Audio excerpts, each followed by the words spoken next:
अस्सलाम वालेकुम students, I am Mohammad Nadeem Chaudhary, lecturer statistics.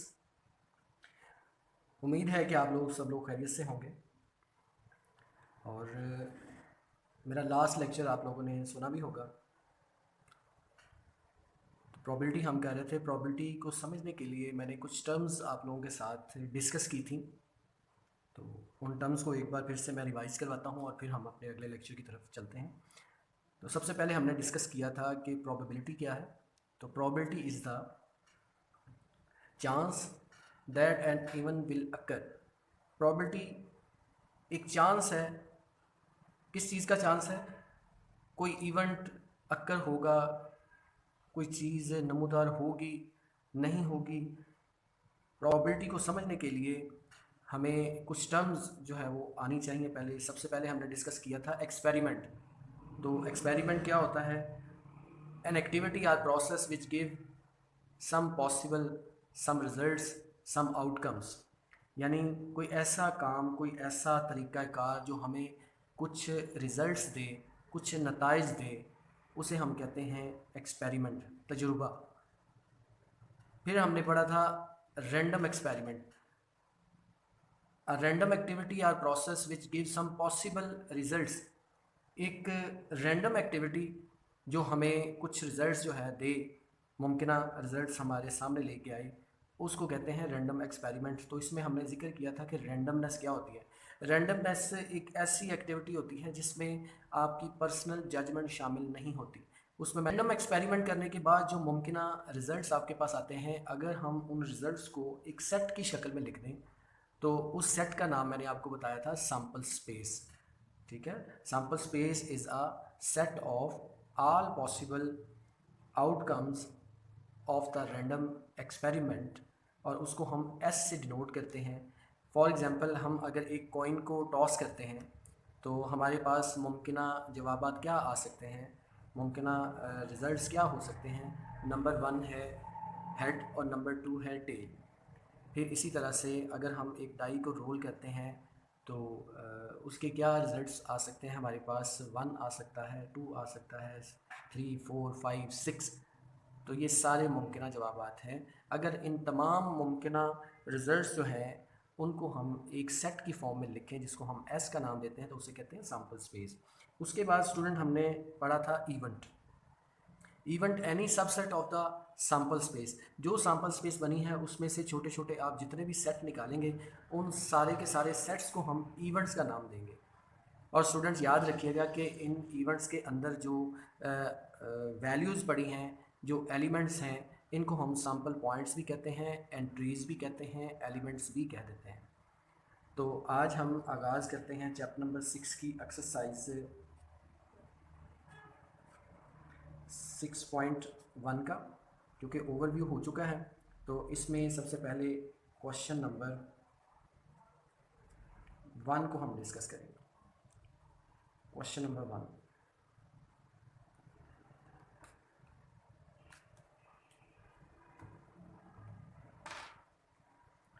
Question number 1 में ए पार्ट है,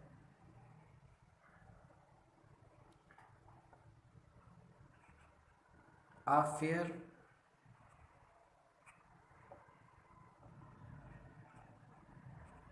coin is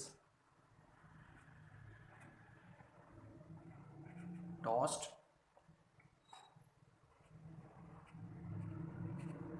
find the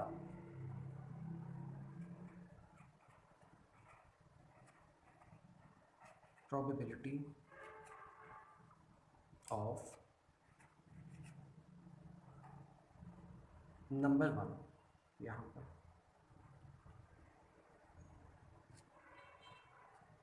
फिर नंबर 2 भी दिया हुआ है, 2 है हमारे पास। नंबर 1 में वो कह रहा है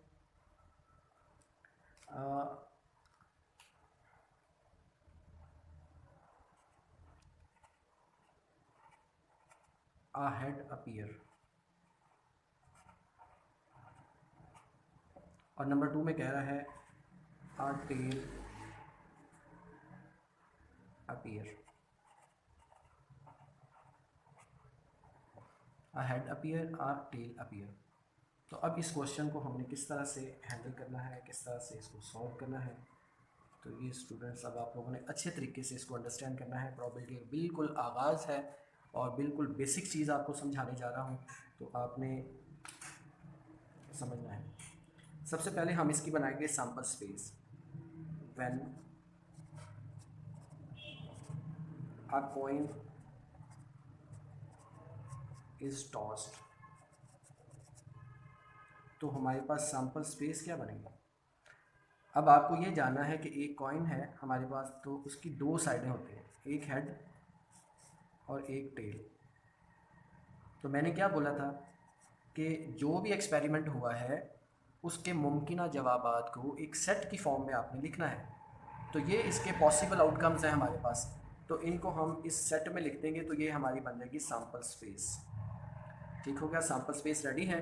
और सैम्पल स्पेस के लिए के में अब कितने एलिमेंट्स मौजूद हैं, तो ये है 1 2। तो अब हम इसको लिखेंगे n of s is equal to 2। n of s का मतलब ये है कि number of sample points in s या number of elements in s। तो कितने एलिमेंट हैं, 1 2, ये इस तरह से लिखा गया है। अब वो कहता है कि find the probability that a head appear, एक हेड आया। अब ये जो एक हेड आया है ये वाला, इसका हमने पहले इवेंट बनाना है। इसका पहले हम एक इवेंट ड्रा करेंगे। तो इवेंट हम लिखेंगे लेट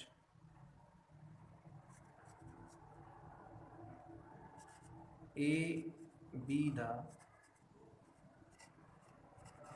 इवेंट।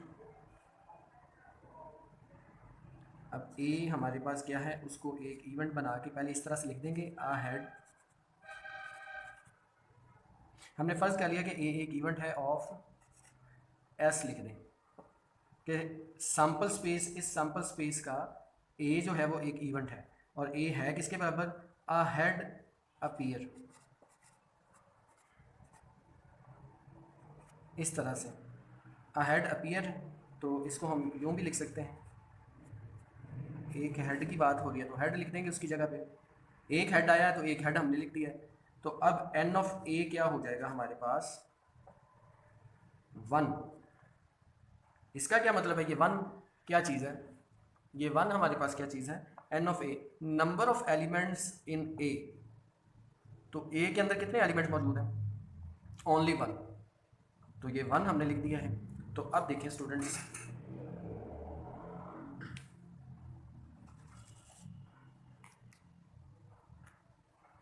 यहाँ पर मैं प्रोबेबिलिटी का फॉर्मूला लिखूँगा। First, probability of A is equal to N of A over N of S, इस तरह से। तो अब इसमें मैं वैल्यू रिप्लेस कर दूँगा। वैल्यू कितनी है, 1 है, यहाँ पे भी कर देता हूँ, ये 1 है और ये 2 है। तो probability of A is equal to 1/2। तो स्टूडेंट ये देखें हमारे पास ये रिज़ल्ट आ चुका है। पहला जो है,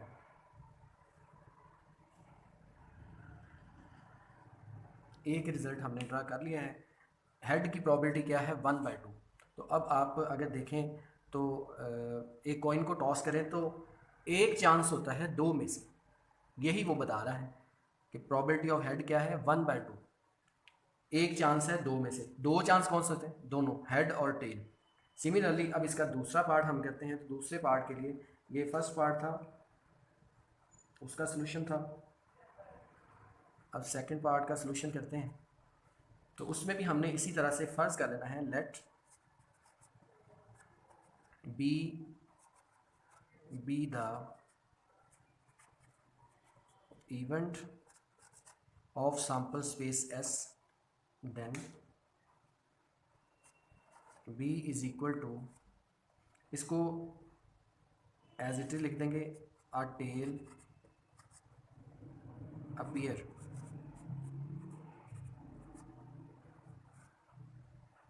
अब यहाँ पर एक बार फिर से हम लिख सकते हैं, एक टेल आ जाएगा इसके अंदर। तो अब इसकी तादाद लिख लेते हैं, N of B is equal to 1। अब हम प्रोबेबिलिटी निकालने के लिए इसका फार्मूला जो है वो लिख लेते हैं। तो इसका फार्मूला क्या होगा, probability of B is equal to N of B over N of S. तो एन ऑफ बी आपके पास 1 है, एन ऑफ एस आपके पास 2 है। तो ये आपका जो है वो प्रोबेबिलिटी कंप्लीट हो गई है। प्रोबेबिलिटी ऑफ बी भी आ चुकी है हमारे पास।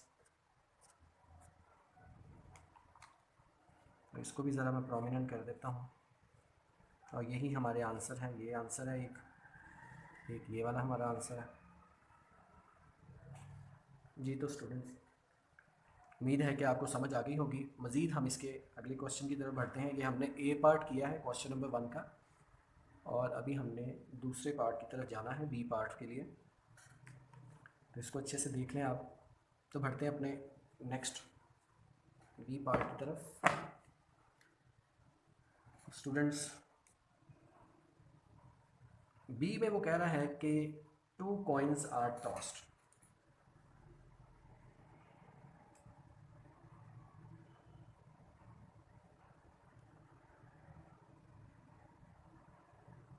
Two coins are tossed. Find the probability that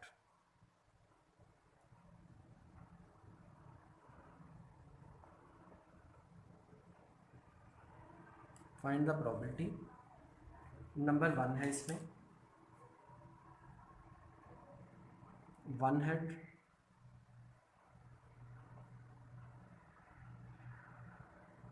फिर नंबर 2 इसमें दिया हुआ है 2 हेड, नंबर 3 है नो हेड, नंबर 4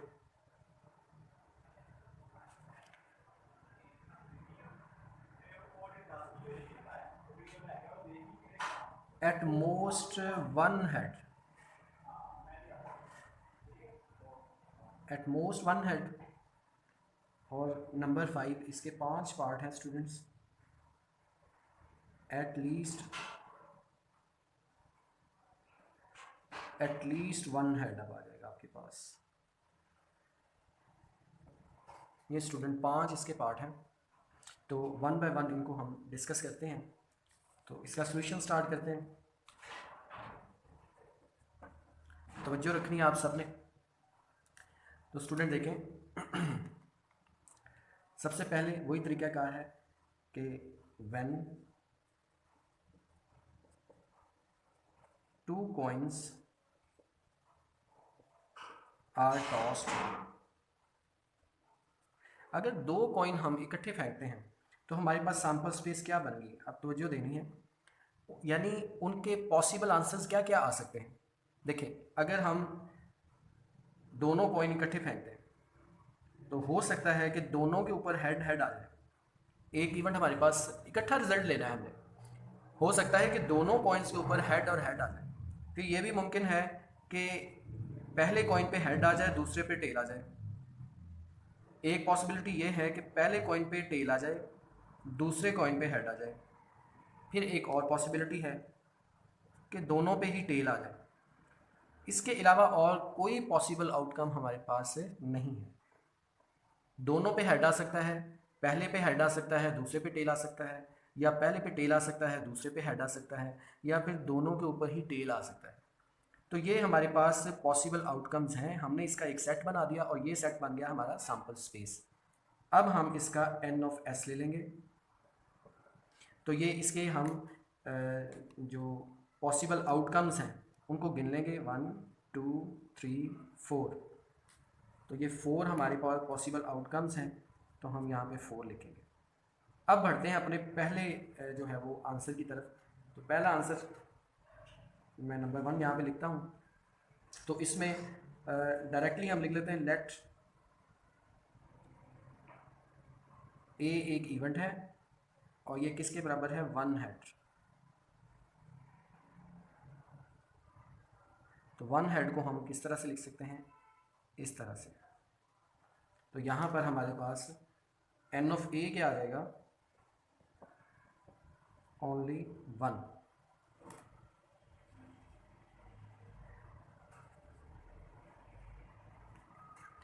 तो स्टूडेंट प्रोबेबिलिटी ऑफ ए निकालने के लिए हमारे पास फार्मूला होता है N of A over N of S.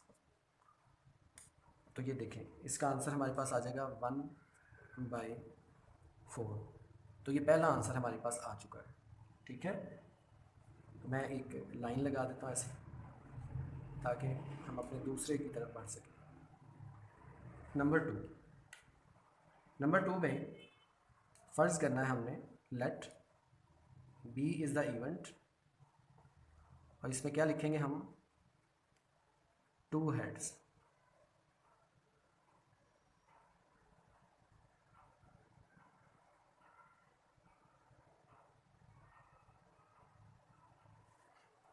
तो अब इसमें हमारे पास n क्या आ जाएगा, n ऑफ b। 2 हेड वाले कितने हैं हमारे पास, तो पहले हमें यूँ लिखना चाहिए। वैसे पहले एक बार 2 हेड वाली इवेंट तो लिखें जिसमें 2 हेड आए हैं। वो एक इवेंट ऐसा है जिसमें 2 हेड है, अब वो है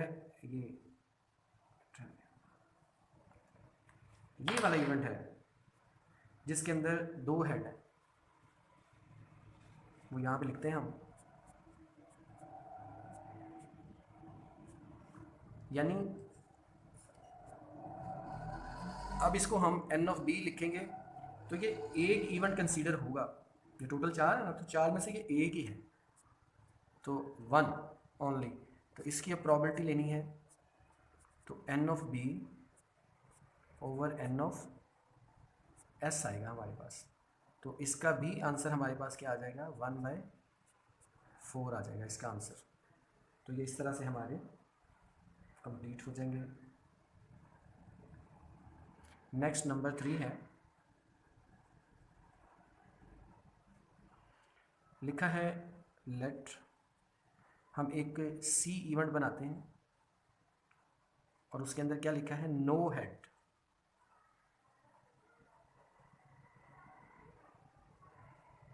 नो हेड, तो ऐसे हमारे पास कितने इवेंट हैं जिसके अंदर हेड ही नहीं है। तो ज़रा गौर करें कि ये एक ही इवेंट ऐसा है, ये वाला, ये देखें, जिसमें हेड नहीं है। तो इस इवेंट को हम लिख लेंगे यहाँ पर। तो ये एक इवेंट कंसीडर होगा, इसको 2 नहीं लिख देना आप लोगों ने। तो n ऑफ c आपके पास आ जाएगा 1। तो probability of c is equal to n of c over n of s is equal to 1/4।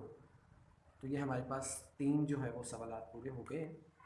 तो अब नेक्स्ट हम पढ़ते हैं। उम्मीद है कि ये आपने नोट कर लिया होगा। मैं इसको रेज़ करना चाहता हूँ, तो यहाँ से कर लेते हैं रेज़। पार्ट नंबर 1 और 2, 3 सैम्पल स्पेस को लिखा रहने देते हैं, तो इसको हम रेज़ कर लेते हैं।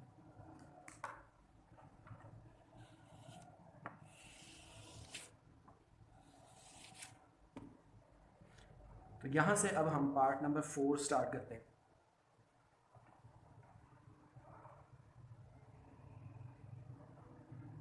पार्ट नंबर 4 देखें, इंटरेस्टिंग क्वेश्चन है। उसने लिखा है लेट, इसको हम इवेंट डी का नाम दे देते हैं। लिखा है एट मोस्ट 1 हेड।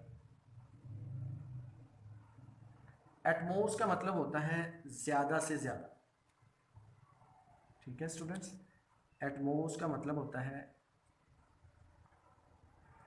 ज़्यादा से ज़्यादा।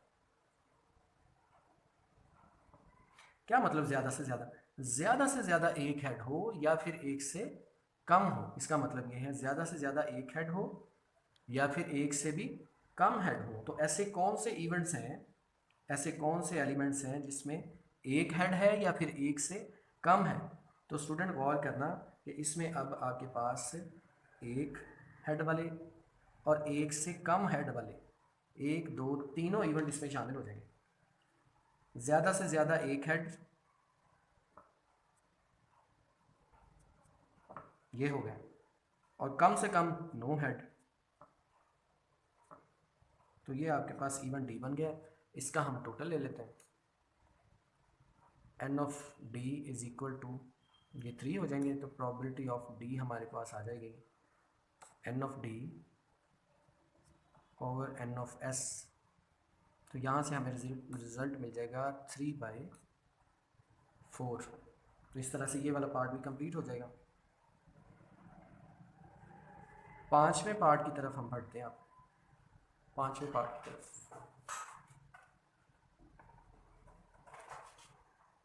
तो 5वें पार्ट में स्टूडेंट्स लिखा है लेट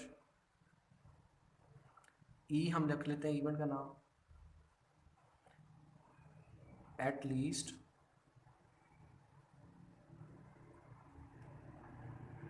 वन हेड।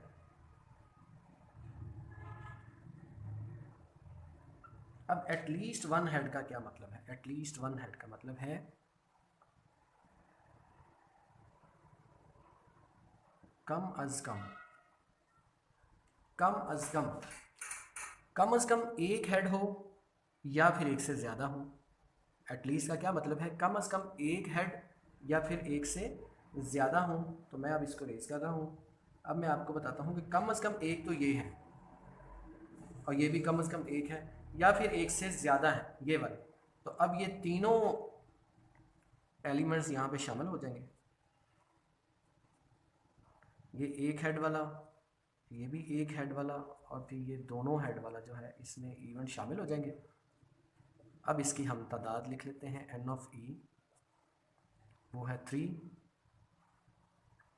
और अब प्रोबेबिलिटी इसकी निकालते हैं ई के लिए।